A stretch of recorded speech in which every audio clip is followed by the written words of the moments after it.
हाँ, let us start with question number 13। इसमें एक गैस X है जो चारकोल के ऊपर एब्जॉर्ब हो रही है और magnitude of enthalpy change and entropy change are 20 kilo joule and 75 kilo joule. हमें दोनों के एंट्रोपी चेंज का मैग्नीट्यूड दिया हुआ है। जरा एंट्रोपी चेंज के बारे में सोचें। अगर एक गैस एक सरफेस पर एब्जॉर्ब हो रही है तो इस प्रोसेस में entropy delta S must be less than 0 और entropy change delta S entropy change and delta H enthalpy change must be less than 0 because gas की एंट्रोपी ज़्यादा होती है और जब ये सॉलिड के सरफेस पर एब्जॉर्ब हुआ तो उसकी एंट्रोपी डिक्रीज कर जाएगी। और दूसरी चीज़ है एंथैल्पी। यहाँ पे देखेंगे जब गैस एब्जॉर्ब हो रही है तो इसमें सॉलिड के सरफेस के साथ इसका इंटरेक्शन स्टैब्लिश हो रहा है। दैट्स वाई यहाँ पर एंथैल्पी चेंज भी नेगेटिव आ जाएगा। ठीक है। अच्छा, क्वेश्चन में पूछा कि किस टेम्परेचर रेंज में ये एब्जॉर्प्शन का प्रोसेस स्पॉन्टेनियसली हो सकता है। तो कोई भी प्रोसेस को अगर स्पॉन्टेनियसली होना है तो उसका एक क्राइटेरिया है कि delta G must be less than 0 और delta G equals to delta H minus T delta S. ठीक है, लेस देन 0 होना चाहिए। अब तो यूनिट्स का हमें प्रॉपरली ध्यान रखना है क्योंकि डेल्टा एस किलो जूल में है और डेल्टा एस जो है वो जूल में है। तो सबको जूल में कन्वर्ट कर रहे हैं तो ये हो गया -220 इंटू 1000 जूल और टी डेल्टा एस को उधर शिफ्ट करें तो ये टेम्परेचर और डेल्टा एस इज -75। दोनों तरफ -1 से मल्टीप्लाई कर दें और इक्वालिटी साइन अपोजिट हो जाएगी तो ये होगा 20,000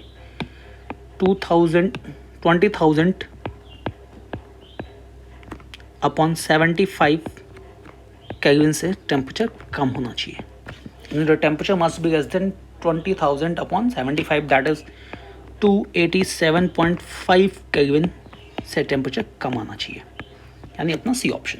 ठीक है, चलिए क्वेश्चन नंबर 14 देखते हैं। 14 में 70 केल्विन पे नाइट्रोजन गैस को एब्जॉर्ब किया जाता है आयरन के सरफेस पे और ऐसा मेंशन है कि ये फ्रेंडविच एब्जॉर्प्शन आइसोथर्म को ओबे कर रहा है। एक्सपेरिमेंटल डेटा ऐसा दिखा रहा है कि प्रेशर 4 बार पे एब्जॉर्प्शन x/m इज 0.2, प्रेशर 25 बार पे x/m इज 0.5 और प्रेशर 64 बार पे x/m इज 0.8। अब देखो x/m है क्या, तो x/m is mass of nitrogen in grams absorb पर ग्राम ऑफ आयरन। ठीक है, फ्रेंडविच आइसोथर्म लिखे तो x/m equals to k p⁻1/n जहाँ k और n आर कॉन्स्टेंट। ये कॉन्स्टेंट्स होते हैं जिनकी वैल्यू हमें इवैल्यूएट करनी है। फर्स्ट डेटा का यूज़ करें, प्रेशर की वैल्यू 4 बार और x/m इज 0.2 तो फर्स्ट इक्वेशन बन जा रही है 0.2 इक्वल्स टू k 4⁻1/n और second data 0.5 equals to k 25⁻1/n और इन दोनों को डिवाइड कर दें तो 2/0.5 इज 2/5 इक्वल्स टू 4/25⁻1/n और इसको लिख सकते हैं कि 2/5 इक्वल्स टू 4/25 को 2/5 का स्क्वायर और होल की पावर n 1/n रख दें और यहाँ मल्टीप्लाई करेंगे तो ये आ गया 2/5 2/n और अगर इसकी वैल्यू 2/5 के बराबर होनी है तो n की वैल्यू जो होगी वो n must be equal to 2। ठीक है, अब k की वैल्यू इवैल्यूएट करते हैं फर्स्ट इक्वेशन से ही। यहाँ n की वैल्यू पुट करें तो n की वैल्यू 2 पुट करेंगे तो ये हो जाएगा 0.2 इक्वल्स टू k 4 की पावर हाफ और यहाँ से 4 की पावर हाफ यानी 0.2 equals to k into 2 so k की वैल्यू आ गई 0.1। अब देखो अब हमें 70 केल्विन एंड 36 बार पे देखना है तो हमें k और n पता चल गया। तो अब यहाँ प्रेशर 36 बार पुट कर दें तो pressure equals to 36 into k की वैल्यू 0.1 तो x/m की वैल्यू आ गई 0.1 इंटू 36 का स्क्वायर रूट 36 का स्क्वायर रूट 6 हो गया यानी ये वैल्यू हो गई 0.6। ठीक है, अब ये है कि नाइट्रोजन का वेट अपॉन Fe का वेट, तो Fe का वेट 5 ग्राम है तो यहाँ से नाइट्रोजन का वेट कह सकते हैं कि WN2 equals to 0.6 into 5 that is 3 grams. ठीक है, चलिए क्वेश्चन नंबर 15 देखते हैं। 15 जो है वो स्टेटमेंट वाला सवाल है। ऐसा मेंशन है कि गोल्ड नंबर जितना ज़्यादा होगा कि लायोफिलिक सॉइल का उसकी कोगुलेटिंग वैल्यू उतनी ज़्यादा होगी। सही बात है, स्टेटमेंट ए इज़ करेक्ट। अच्छा, हमें मार्क करना है कि जो नॉट करेक्ट है, जो इनकरेक्ट ऑप्शन है वो मार्क कर दें। ठीक है, second option an electrolyte can coagulate both positive salt and negative salt. एक इलेक्ट्रोलाइट लेते हैं मानो Al2SO4 थ्राइस, एल्यूमिनियम सल्फेट। अब एल्यूमिनियम सल्फेट वाटर में डिजॉल्व होके एल्यूमिनियम +3 प्रोड्यूस करता है और सल्फेट आयन प्रोड्यूस करता है। ये 2 एल्यूमिनियम +3 और 3 सल्फेट आयन, ये positively charge aluminium +3 is a positive ion, और पॉजिटिव आयन जो है वो नेगेटिवली चार्ज सॉल्ट को कोगुलेट करेगा, और ये जो नेगेटिवली चार्ज आयन है ये पॉजिटिवली चार्ज सॉल्ट को कोगुलेट करेगा, है ना। यानी हम देख सकते हैं कि एक इलेक्ट्रोलाइट पॉजिटिव आयन भी प्रोड्यूस कर रहा है और नेगेटिव आयन भी प्रोड्यूस कर रहा है, तो पॉजिटिव सॉल्ट को भी कोगुलेट करेगा और नेगेटिव सॉल्ट को भी कोगुलेट करेगा, यानी ये भी स्टेटमेंट सही है। Impurities present in a colloid makes it more stable, ये स्टेटमेंट रॉन्ग हो जा रहा है, क्योंकि इम्प्योरिटी एक फैक्ट है कि कोलाइड में जो इम्प्योरिटीज प्रेजेंट होती हैं वो कोलाइड का कोगुलेशन बढ़ा देती हैं, यानी कोलाइड की स्टेबिलिटी को कम कर देती हैं, जबकि ये उल्टा कह रहा है। अच्छा, dialysis is a process to remove impurities of ions and molecules from a colloid solution. सही बात है, डायलिसिस का यूज़ इम्प्योरिटीज़ को रिमूव करने के लिए किया जाता है। चलिए नेक्स्ट क्वेश्चन नंबर 16 देखें। 16 रियल गैस सेक्शन का सवाल है, इसमें भी हमें करेक्ट स्टेटमेंट की बात करनी है। अब देखो यहाँ वंडरवॉल गैस की बात, वंडरवॉल कॉन्स्टेंट्स की बात हो रही है, तो वंडरवॉल इक्वेशन देखें तो van der Waals equation is P + A/VM² into Vm minus B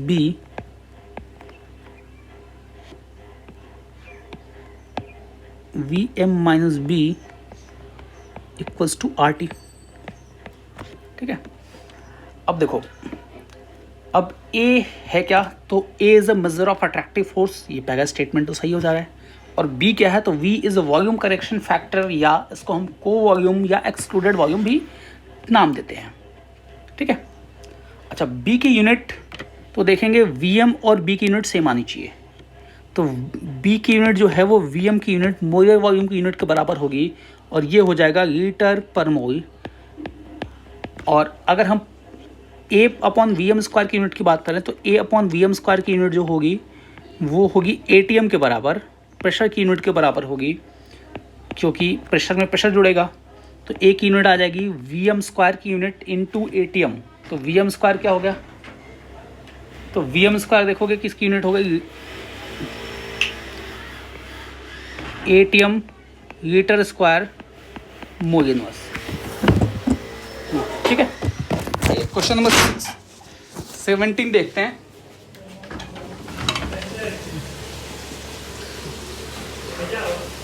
question number 17 क्या है कि हमें बताना है कि कोलाइडल सॉल्यूशन के ऊपर चार्ज का रीजन क्या होता है। तो देखो, कोलाइडल सॉल्यूशन के ऊपर चार्ज का पहला reason self dissociation in soap and detergent. तो डिटर्जेंट्स के केस में और सोप्स के केस में उनके सेल्फ डिसोसिएशन से चार्ज अपीयर होता है, और ये डिसोसिएटेड पार्टिकल्स आपस में मिसल बना देते हैं। जैसे कोई अगर डिटर्जेंट की बात की जाए जिसमें sodium salt of fatty acid का यूज़ हुआ है, तो ये sodium salt of fatty acid dissociate होके ऐसा O- और Na+ बनाता है, और फिर ये जो O- Na+ वाली जो चेन है ये आपस में एक पर्टिकुलर कॉन्सेंट्रेशन के ऊपर आपस में कंबाइन होके स्पीसीज़ बनाते हैं, जिनको हम बोलते हैं मिसल। ये कुछ इस तरीके से।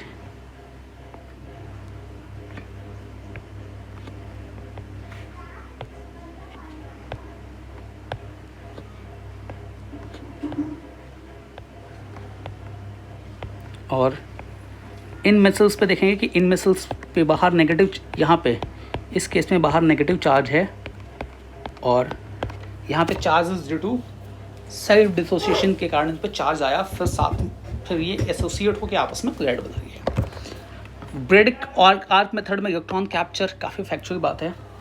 ब्रेडिक आर्क मेथड में इलेक्ट्रॉन कैप्चर से बहुत सारे कोलाइड्स में चार्ज अपीयर होता है। Selective adsorption of ion on the surface, हाँ, तो कई बार ऐसा होता है कि बहुत सारे इलेक्ट्रोलाइट अपने सरफेस पे कोई ना कोई आयन एडजॉर्ब कर लिया। मानो यहाँ पे इसने पॉजिटिव चार्ज आयन एडजॉर्ब किया।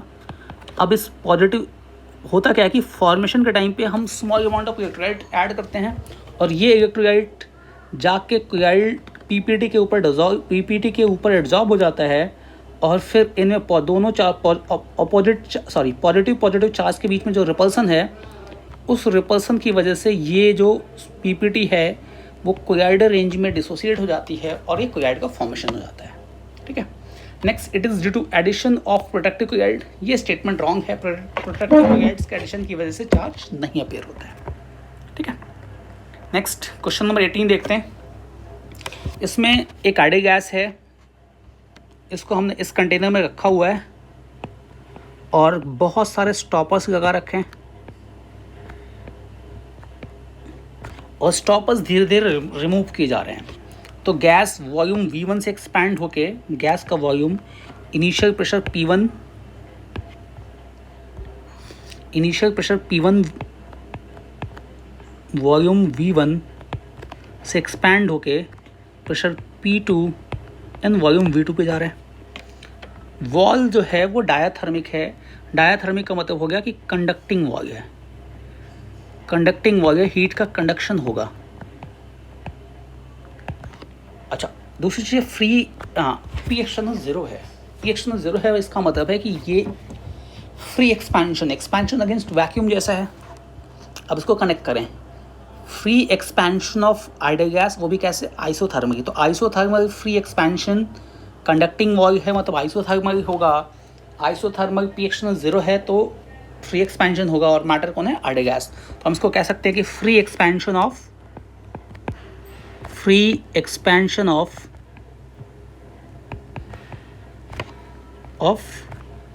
Ideal gas. ये जो पूरा प्रोसेस है इसको बोला जा सकता है कि ये free expansion of ideal gas है। ठीक है। अब देखिए, फ्री एक्सपेंशन से कह सकते हैं कि अगर किसी गैस का फ्री एक्सपेंशन हो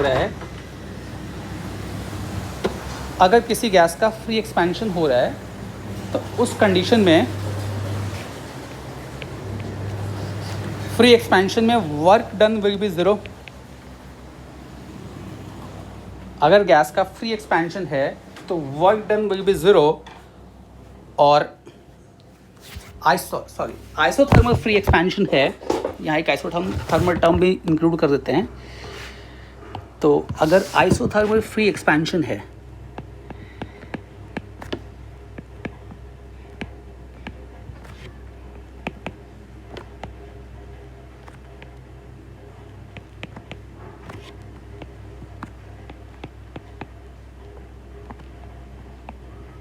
आइसोथर्मल है यानी डेल्टा टी कांस्टेंट है, डेल्टा टी ज़ीरो है, temperature initial temperature equals to final temperature. Free expansion है यानी जैसे उल्टा हमें पी एक्सटर्नल पता है, उसके बाद हमने फ्री एक्सपेंशन बोला है।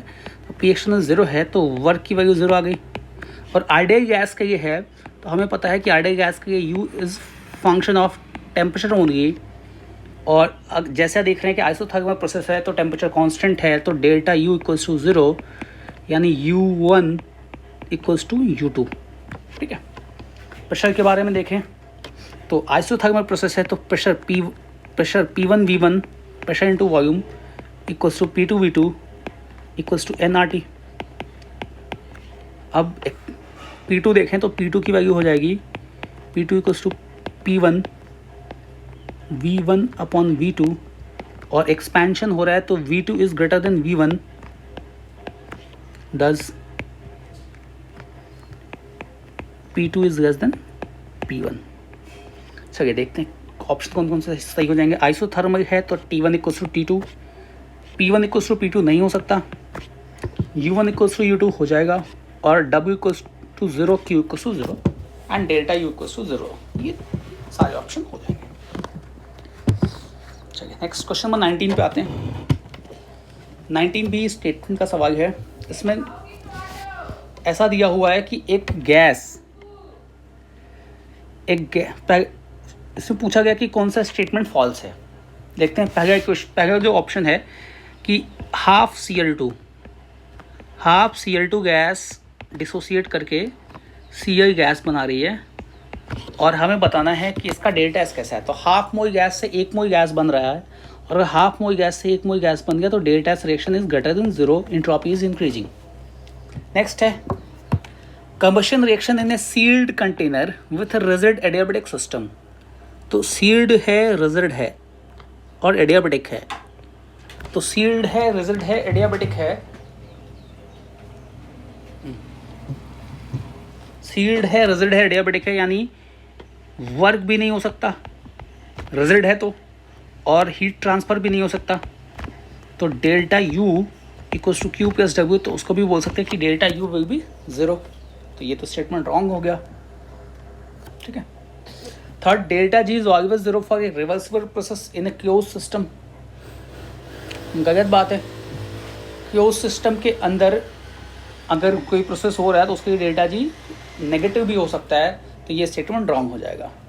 Next, delta G not for an ideal gas is a function of pressure only. Delta G not किसी भी रिएक्शन के लिए कांस्टेंट होता है। डेल्टा जी में be function of pressure, delta G will be the function of pressure, but delta G not जो है वो कांस्टेंट है, तो ये स्टेटमेंट रॉन्ग है। ठीक है। चलिए क्वेश्चन नंबर 20 देखते हैं। 20 में van der Waals equation of a non ideal gas को हमने रीअरेंज करके लिख दिया इस तरीके से, P V by R T equals to V upon V minus B minus A upon V R T.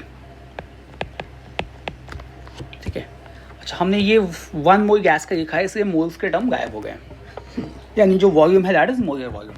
ए और बी आर पॉजिटिव नंबर्स, अभी जिनकी बात की कि ये वन डर वाल कांस्टेंट होते हैं, और इनको हम 80 का इवन कांस्टेंट टेम्परेचर पर अप्लाई कर रहे हैं, और एक ऐसा कर्व मिल जा रहा है, इस तरीके का ये कर्व मिल गया हमें।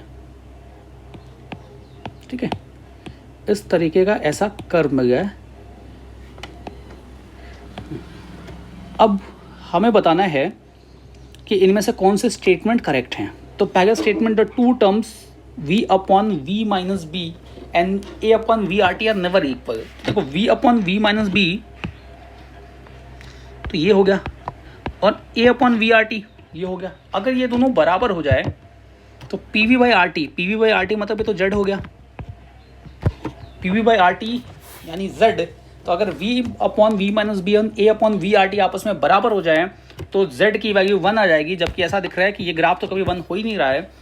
तो a जो स्टेटमेंट है कि ये दोनों टर्म आपस में बराबर नहीं हो सकते।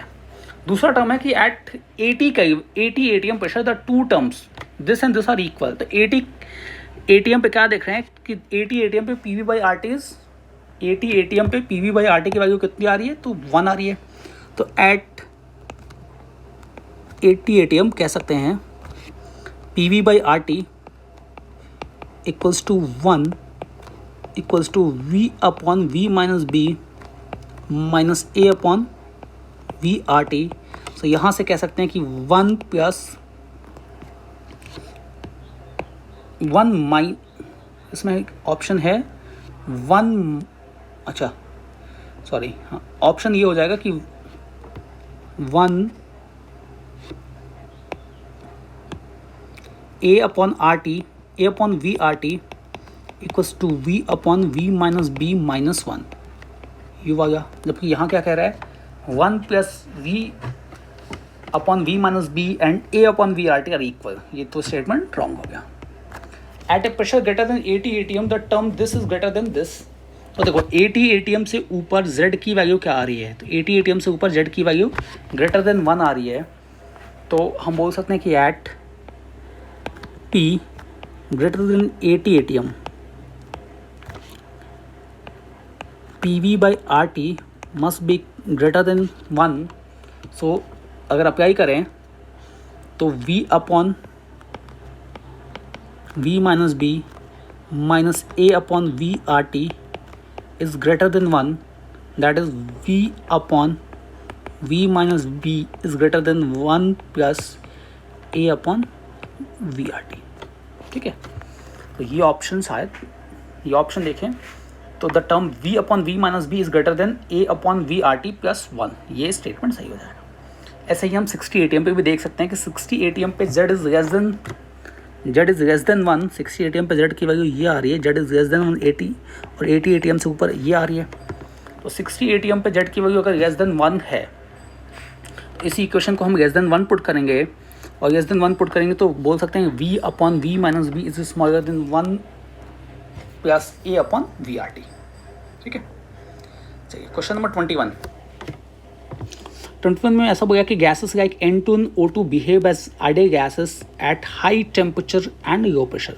बहुत ही सही स्टेटमेंट है कि high temperature and low pressure पे O2 और N2 जैसी गैसेस भी कैसा बिहेवियर दिखा देती हैं, तो ये आइडियल गैस जैसा बिहेवियर दिखा देती हैं। सही बात है। हाई टेम्परेचर पे मॉलिक्यूलर मोशन इतना ज़्यादा होगा और लो प्रेशर पे वॉल्यूम इतना, मॉलिक्यूलर मोशन बहुत ज़्यादा हो जाएगा हाई टेम्परेचर पे, और लो प्रेशर पे गैसेस के बीच की डिस्टेंस इतनी कम हो जाएगी कि आपस में जो इंटरेक्शंस हैं वो एकदम नेग्लिजिबल हो जाएंगे और इनके अपने भी वॉल्यूम का कोई असर नहीं पड़ेगा। So gas will start behaving as ideal gas. Second statement, molecular interaction diminishes at high temperature and low pressure. सही बात है। ए और बी, ए जो बात कह रहा है बी उस बात को सपोर्ट कर रहा है। सो हम कह सकते हैं statement 1 is true, 2 is also true and statement 2 is explaining the statement 1, यानी ए ऑप्शन सही हो जाएगा। चलिए नेक्स्ट क्वेश्चन नंबर 22 देखते हैं। 22 में टिंडर इफेक्ट की बात की गई है। Tyndall effect is due to scattering of light and not shown by the true solution. हाँ सही बात है। टिंडर इफेक्ट कोलाइडल सॉल्यूशन दिखाते हैं और सस्पेंशंस दिखाते हैं जिसमें पार्टिकल्स की साइज बहुत कम होती है, तो वो अगर सस्पेंशन भी टिंडर इफेक्ट दिखा देते हैं। बट एग्जैक्टली कहा जाए तो टिंडर इफेक्ट सॉल्यूशन नहीं दिखाते, कोलाइडल पार्टिकल्स दिखाते हैं। In a true solution there is no particle of sufficiently large diameter to scatter light and hence the beam is invisible। सही बात है। ट्रू सॉल्यूशन में जो साइज होती है वो 1 नैनोमीटर से भी स्मॉल होती है, और 1 नैनोमीटर से अगर स्मॉल है तो वो टिंडर इफेक्ट एग्जिबिट नहीं करता, जबकि कोलाइडल पार्टिकल्स में 1 नैनोमीटर से ज़्यादा, 1 से 1000 नैनोमीटर के रेंज में पार्टिकल्स होते हैं और यहाँ पे टिंडर इफेक्ट ऑब्जर्व होता है। ठीक है, चलिए क्वेश्चन नंबर 23 में ऐसा कहा जा रहा है कि ZnS क्रिस्टल में zinc +2 ions are placed at 50% of tetrahedral voids. तो देखो ZnS क्रिस्टल में S-2 टेट्राहेड्रल S-2 का FCC लैटिस बनता है और जिंक +2 50% टेट्राहेड्रल वर्ड्स को ऑक्यूपाई करता है। ठीक है, तो S-2 ने लैटिस बनाया और जिंक +2 ने 50% टेट्राहेड्रल वर्ड्स को ऑक्यूपाई किया, क्योंकि टेट्राहेड्रल वर्ड्स का नंबर जो लैटिस फॉर्मिंग एटम है उससे ज़्यादा, उसका डबल होता है। तो S-2 का जितना नंबर होगा उसका डबल टेट्राहेड्रल वर्ड होगा, बट जिंक +2 का नंबर जो है वो S-2 के नंबर के बराबर होगा। सो अल्टरनेट टेट्राहेड्रल वर्ड्स ऑक्यूपाइड होते हैं, अल्टरनेट एक छोड़ के एक टेट्राहेड्रल वर्ड ऑक्यूपाई होता है। तो in ZnS crystal zinc +2 are placed at 50% of tetrahedral white at alternate position created by S-2 ions in CCP lattice। FCC lattice को CCP lattice भी कहते हैं, तो ये स्टेटमेंट सही है। CCP lattice। चलिए next, ratio of number of S- ion and number of tetrahedral word is 2:1। Ratio of number of S-2 ion and tetrahedral word is 2:1। ये तो फैक्चुअली रॉन्ग हो गया, क्योंकि जो लैटिस बनाता है और लैटिस बनाता है उसके एटम और टेट्राहेड्रल वर्ड्स का रेशियो 1:2 होगा। मतलब लैटिस बनाने वाले एटम्स का नंबर अगर n है तो टेट्राहेड्रल वर्ड 2n होते हैं, तो रेशियो शुड बी 1:2 नॉट 2:1। तो पहला स्टेटमेंट सही है, दूसरा रॉन्ग हो गया। अच्छा, whereas the ratio of number of S-2 ion and zinc +2 ion is 1:1, ये पार्ट तो सही है, but first part of the statement 2 is wrong. So हम बोल सकते हैं statement 1 is true and statement 2 is false. ठीक है, नेक्स्ट क्वेश्चन कॉम्प्रिहेंशन पे आते हैं। बढ़िया कॉम्प्रिहेंशन मैक्सवेल स्पीड डिस्ट्रीब्यूशन से रिलेटेड है, काफ़ी बड़ा कॉम्प्रिहेंशन। ठीक है, समझें, रीड करें, काफ़ी टाइम लगेगा। सीधे आते हैं क्वेश्चंस पे। देखो, जो जिसका थ्योरेटिकल पार्ट बहुत ज़्यादा डिफिकल्ट है उसमें क्वेश्चन बहुत आसान आ जाते हैं, और यही है क्वेश्चन नंबर 24। हमें मैक्सवेल डिस्ट्रीब्यूशन का थोड़ा बहुत आइडिया तो होगा ही होगा। अब देखो इसमें क्या है कि एक गैस के लिए टू डिफरेंट गैस के लिए ऐसा मैक्सवेल प्लॉट हमने ड्रॉ किया है। तो हमें बताना है कि इनमें से कौन सा हमेशा हमेशा ट्रू हो गया। बहुत ही सिंपल। अब हम देखो ये मोस्ट प्रोबेबल स्पीड देख के बता सकते हैं। Most probable speed UMPS B का, इधर स्पीड, यहाँ स्पीड है, अच्छा यहाँ हमने V लिखा हुआ है, तो चलिए अगर हम VMPS देखें तो VMPS B का is more than VMPS of A। ठीक है, और दोनों का टेम्परेचर भी अलग है, तो इसको देख सकते हैं कि it is proportional to M of B upon RT आना चाहिए, तो कॉन्स्टेंट हटा दे तो ये T2 आ जाएगा। B का टेम्परेचर T2 है और A का टेम्परेचर T1 है, तो MA अपॉन T1 ऐसा लिख सकते हैं। रूट स्क्वायर रूट हटा दें तो ये आ गया MB upon T2 should be greater than MA upon T1। देखिए ज़रा,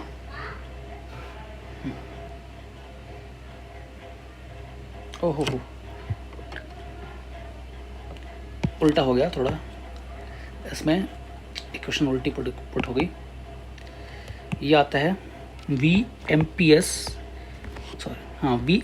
of B is greater then VMPS of A, और हमें MPS की वैल्यू पता है कि ये MPS is proportional to RT upon M, तो इसको देख सकते हैं कि रूट ऑफ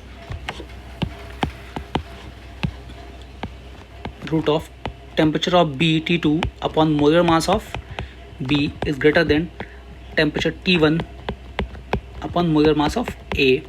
स्क्वायर रूट हटा दें तो T2 upon MB is greater than T1 upon MA। अब देखो एक एक ऑप्शन देखते हैं। अगर T2 is greater than T1, T2 की वैल्यू ज़्यादा है T1 से, तो MB की वैल्यू ज़्यादा होनी चाहिए MA से।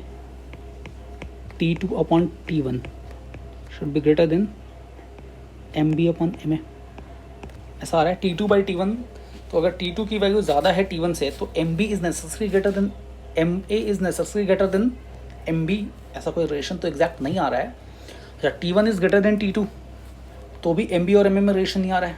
हाँ, but second option T2 by MB is greater than T1 by MA, ये आ जा रहा है, मतलब C ऑप्शन करेक्ट हो जाएगा। ठीक है, नेक्स्ट, दो gases A and B temperature T and TB पे प्रेजेंट है और इनका आइडेंटिकल मैक्सवेल प्लॉट होता है। तो आइडेंटिकल मैक्सवेल प्लॉट होता है तो हमें बताना है कि कौन सा रिलेशन सही होगा। तो दो गैसेस का Maxwell plot distribution exactly identical है, मतलब यही सेम, दो डिफरेंट गैसेस हैं और दोनों का Maxwell plot speed distribution exactly same आ गया, तो दोनों का UMPS सेम आना चाहिए, है ना। UMPS सेम आ जाएगा, यानी UMPS is 2RT by M, दोनों का सेम आना चाहिए।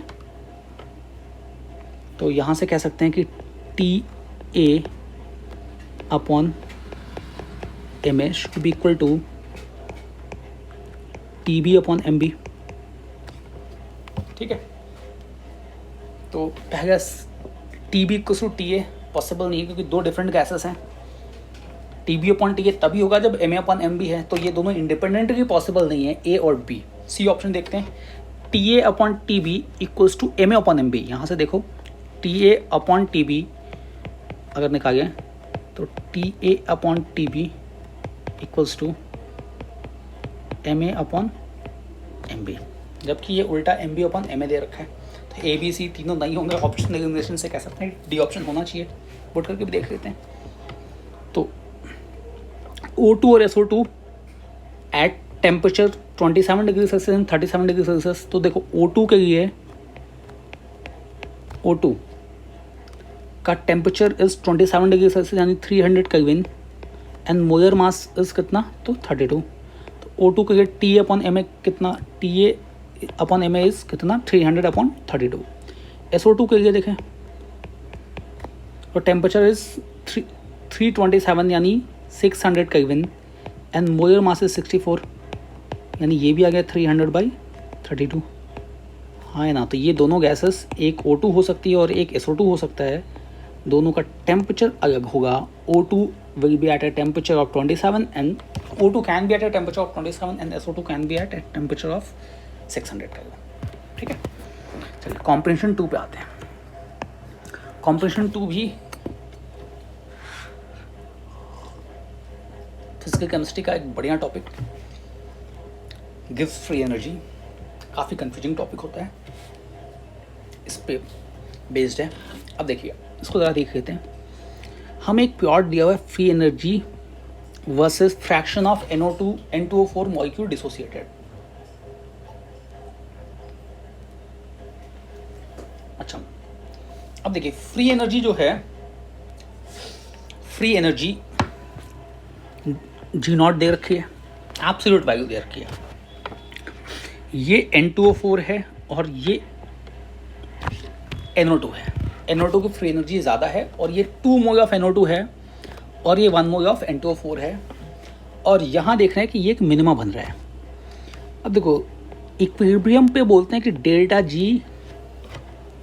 इज 0 एंड गिव्स फ्री एनर्जी का मिनिमा बनता है और एंट्रोपी का मैक्सिमा बनता है। Entropy of universe is maximized at equilibrium and at equilibrium गिव्स फ्री एनर्जी इज मिनिमाइज। मतलब जहाँ पे ये इस ग्राफ का मिनिमा बन रहा है, ये रीजन जो है इसको बोल सकते हैं कि ये इक्विलिब्रियम का जोन है। जहाँ मिनिमा बना ये यहाँ पर इक्विलिब्रियम स्टैब्लिश हो रहा है। ठीक है, अब देखो क्वेश्चन पे आते हैं। The standard free energy change for the conversion of 1 mole N2O4 into 2 mole of NO2। तो देखो 1 मोल N2O4 का यहाँ है, जब ये 2 मोल NO2 में जाएगा तो इसमें जब 1 mole of N2O4 2 mole NO2 में जाएगा, हमने कंप्लीट कन्वर्जन कर दिया। 1 मोल N2O4 को 2 मोल NO2 में कन्वर्ट कर दिया, तो इससे 2 मोल NO2 को फ्री एनर्जी 5.4 किलो जूल ज़्यादा है। तो इस प्रोसेस का जो डेल्टा G होगा उसको बोल सकते हैं कि फाइनल माइनस इनिशियल से निकाल सकते हैं। तो delta G of 2 mole of NO2 minus G for 1 mole of N2O4 that is 5.4। देख भी रहे हैं, सिंपल बिना कैलकुलेशन से भी दिखा जा सकता है कि यहाँ से अगर यहाँ जाना है तो फ्री एनर्जी में चेंज 5.4 किलो जूल हो जा रहा है। 27 क्वेश्चन नंबर देखते हैं।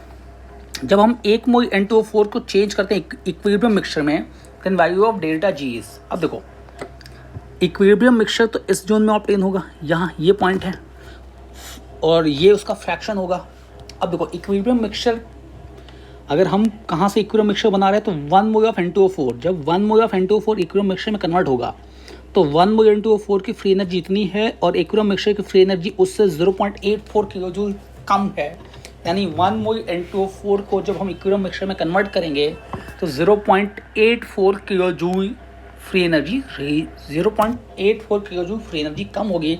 यानी free energy for formation of conversion of 1 mole N2O4 into equilibrium mixture will be minus 0.84 kilojoule. चलिए नेक्स्ट 28 क्वेश्चन देखते हैं। 2 mole NO2 changes into equilibrium mixture, then delta G बताना है। अब देखो जब 2 मोल कन्वर्ट होगा, ग्राफ से ही 2 मोल जब इक्विलिब्रियम मिक्सचर, मतलब यहाँ से इस पॉइंट यहाँ से 2 मोल से स्टार्ट किया हमने, ये यहाँ से स्टार्ट करके हम यहाँ आ रहे हैं।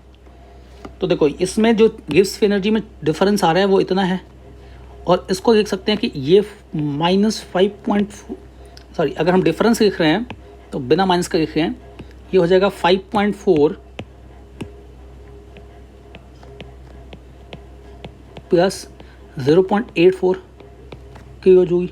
और अगर हमें मैग्नीट्यूड के साथ साइन भी लिखना है तो ऐसा कह सकते हैं कि यहाँ पे गिव्स फ्री एनर्जी डिक्रीज हो रही है, तो -5.4 प्लस 0.84 और ये हो जाएगा अपना -5.4 प्लस -5.4 माइनस 0.84 यानी सी ऑप्शन।